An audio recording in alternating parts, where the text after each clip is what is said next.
some productivity tools that have been extremely helpful. I would say game changers for me. Got about 12 minutes, so I'm going to cover what I can, and whatever I can't cover, I'll come back to. So the first one I want to go through is called A-Text. I would say of all of the things I'm going to show today, this is the one that's been the biggest game changer for me.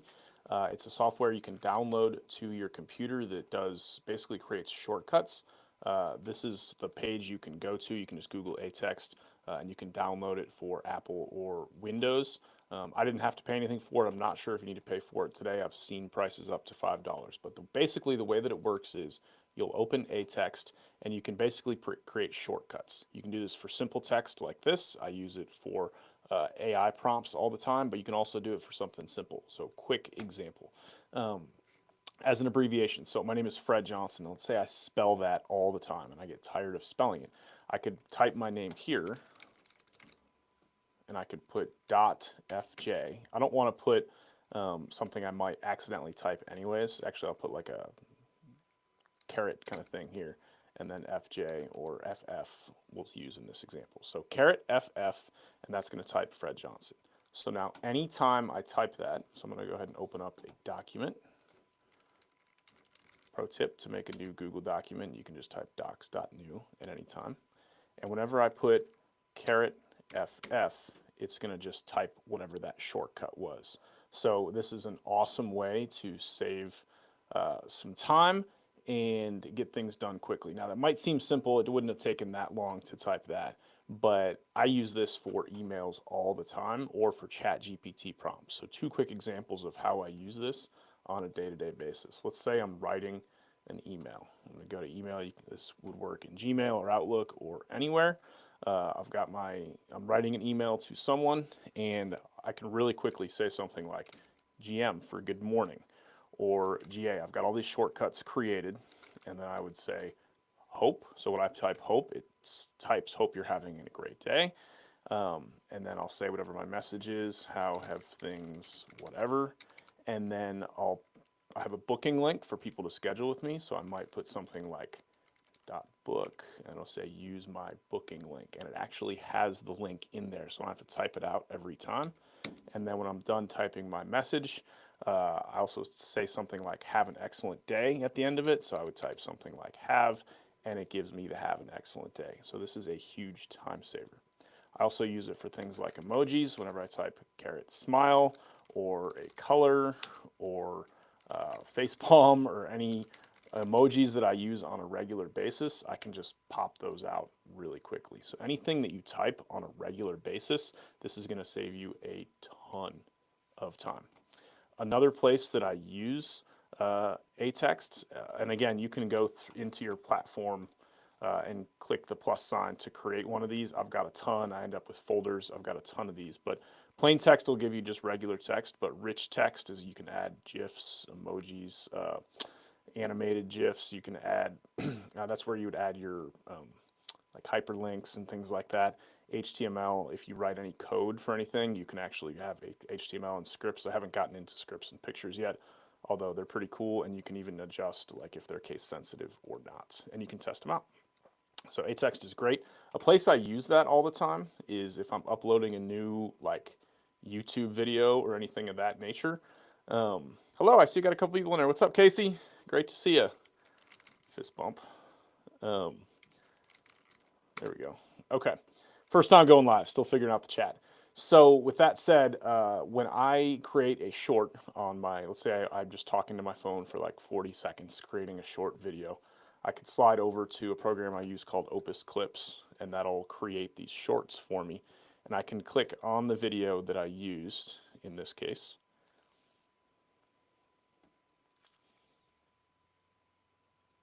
Let it load. And then I'm going to take the transcript. So this is a transcript of what I said. I'm going to copy it. I know I missed a letter there. I'm going to go to ChatGPT. I'm going to put my shortcut for YouTube, which is going to give me my prompt.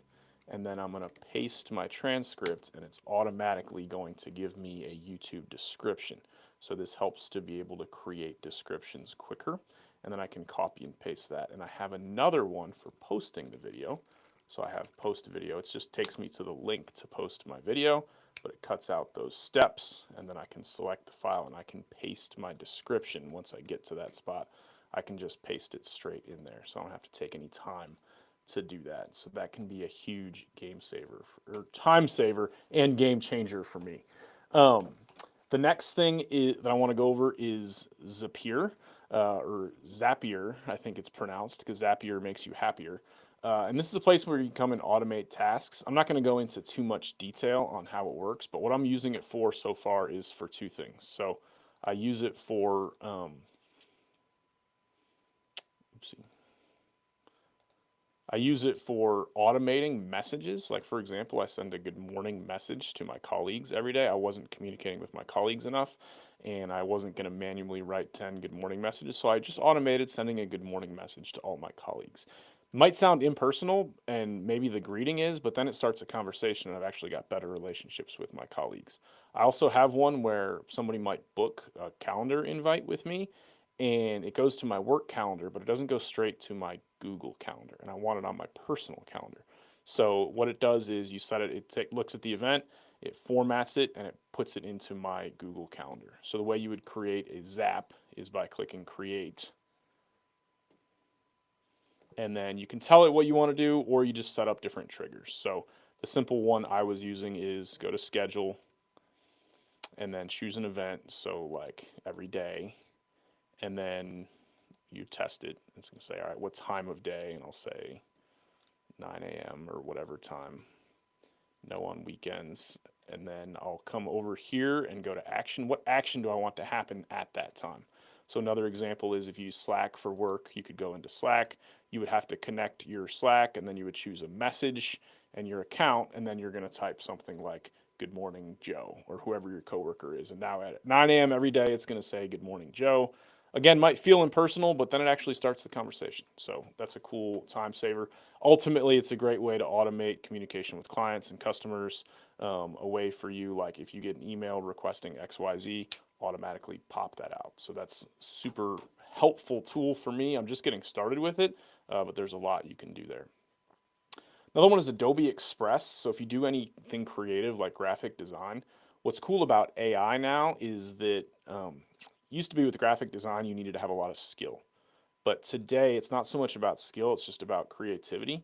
And so I'm going to open up my Creative Cloud here, and from it, I have access to different things. So you can, of course, pay for the Creative Cloud and get access to Photoshop and InDesign, but there are free versions of Adobe Express. And when you click on Adobe Express, if you've used Canva, very similar setup, but you can come in here and you can create something very quickly. So for example, if you need a thumbnail for your YouTube video, or maybe you're making a flyer for an event, you can come in here and quickly create a YouTube thumbnail, and you can even adjust it. So you can look at these templates and find one that works for you. Like if you like this one that says text effects, you can come in and click customize, and then all you got to do is add in your own words. So once you have whatever your text effects that you want are on here, you can just type out whatever you want to type. You can add different items. So I might say something like, put my name, and now I can use this, change the colors, download it as a PDF or PNG or whatever I want to download it as. So you don't have to be a graphic designer to be able to create great content. And I'm actually using Adobe Express for this very presentation right here. I went over Opus Clips, so want to jump into some of the typing tools that I use. I wish I had time to actually go in and do all of them, but for the sake of time, we don't. But I'm going to go in, and if you're trying to type faster, which is a meta skill, if you can learn to type faster, everything you do is going to become faster. Typing Club is a great place to start if you're learning like technique, like you want to know how to type correctly. You can make a free account with Google, choose your Google account from here, and then there's a thing called Typing Jungle, and you'll go through. I use this with my students when I taught middle school and high school all the time, and it basically starts you at the beginning, and it teaches you how to type the different keys, and it'll go over the different finger placements and so on and so forth, so it teaches you how to do it correctly. So this is great to use with your kids, but if you're an adult and you're still a hunt and pet typer and you're not typing quickly, this is a great way to learn that. So that's the first typing tool. The second one, once you become good at that, is called Nitro Type. This one is really fun. This is competitive. I use this with students all the time. They would double their typing speed in a school year. You can come in here and just do basically a race. You're a race car, and you come in and you can sort of talk trash here to your opponents, and it's going to give you some text to type, and the faster you type, the faster your car is going to go.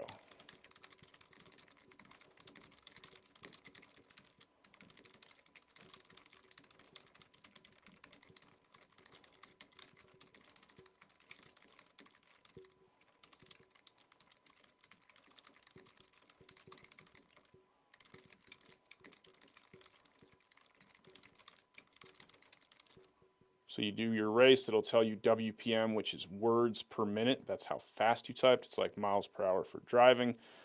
You'll see, let's see here, my average words per minute, my highest, my total amount of races, and I can see my accuracy, which was 94.8%, and how long the race took. And it's like a social network. You can add friends, but if you go in and do Nitro Type once or twice a day or 5 races a day, your speed will increase a ton. Another one is called 10 Fast Fingers, and they have a whole community around 10 Fast Fingers as well. You can join competitions, or you can just do a typing test. So this is a little less gamified than Nitro Type, but it's going to give you some text to type, and then you type the text, and when you're done, it'll give you all your stats and whatnot. There's a lot of ads on it, so take that into consideration, but it's probably a more accurate representation of your typing speed than Nitro Type. Nitro Type's a ton of fun. 10 Fast Fingers is a great way to get your actual typing speed. And then jumping into AI, so I got to run in a minute, but a couple of the things that you can use here. I already talked about ChatGPT. One thing that I think people don't use ChatGPT for enough is like troubleshooting and practicing things. So one of the things I want to talk about is, let's say that you have an interview for a job coming up. So let's say I'm interviewing for an IT job next week. It's my first interview and I'm really nervous. Would you please role play the interview with me? You don't have to spell it right. You're the boss and I'm the interviewee. So now we're going to role play an interview, and ChatGPT is going to be the interviewer. I'm the interviewee, and I'm going to write out my responses. So this is a good way. You don't know what questions are coming, so this is a good way to practice responding. So it's coming in and it's acting as the interviewer, and it says, "Hi, thanks for coming in today. Let's start with an easy one. Tell me a little about yourself." So you write your response. I'm from Florida, and I'm studying computers, and I'm excited to be in the workforce. Probably not my actual response, but just to give it something, and then it's going to pop out something else. If you're not a fast typer, you can use the voice to type on there. Thank you, Casey. And so then it'll tell me, hey, that's a good start, short and to the point, let's build on that, and then it's going to give me, would you like to keep going? So I'll say yes, please, and we're going to proceed with a mock interview here. So now it's going to start asking me questions. I respond to them. It'll give me immediate feedback. So this is a really great tool. People underutilize. Tons you can do. And I kind of want to pivot here and jump in. Another thing you can do is, I've got a 5-year-old son. Love him. He loves stories.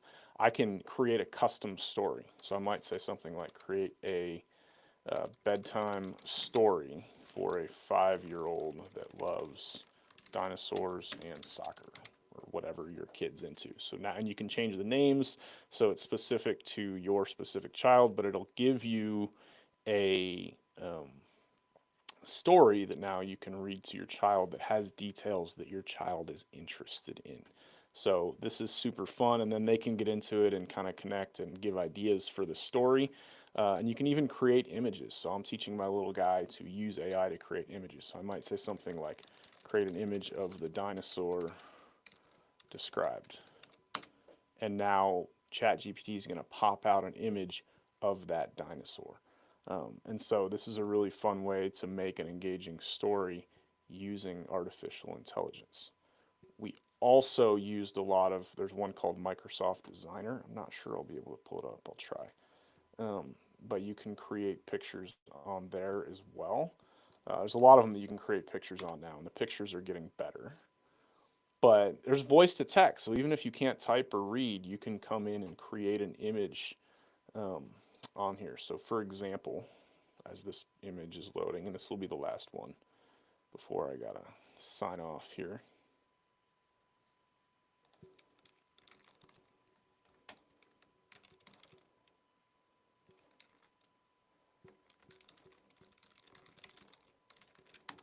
So here's the dinosaur that's part of the story. So this can kind of help make the story come alive. And then Microsoft Designer is just designer.microsoft.com. You can use a free Microsoft account.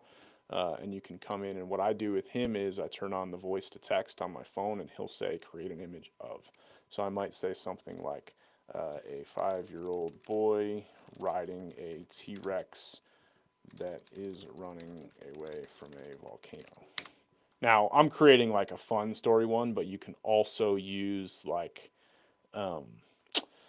if you're creating a logo for a business, or maybe you're doing a presentation at work and you need images that are like not copyright, like you can't just pull images off the internet, you could create your own images. But now you can see here, we've got a 5-year-old boy riding a dinosaur away from a volcano. And one thing I actually did to step this up even further was turn one of these into a puzzle. There's websites where you can take images and turn them into physical puzzles. They'll print it and they'll send it to your house for like 30 bucks. So you can have a custom puzzle with a picture or a picture that you created. So that was a lot to go over in a short amount of time, but just wanted to do my first live on YouTube. This is the first one, so hoping to do this a little more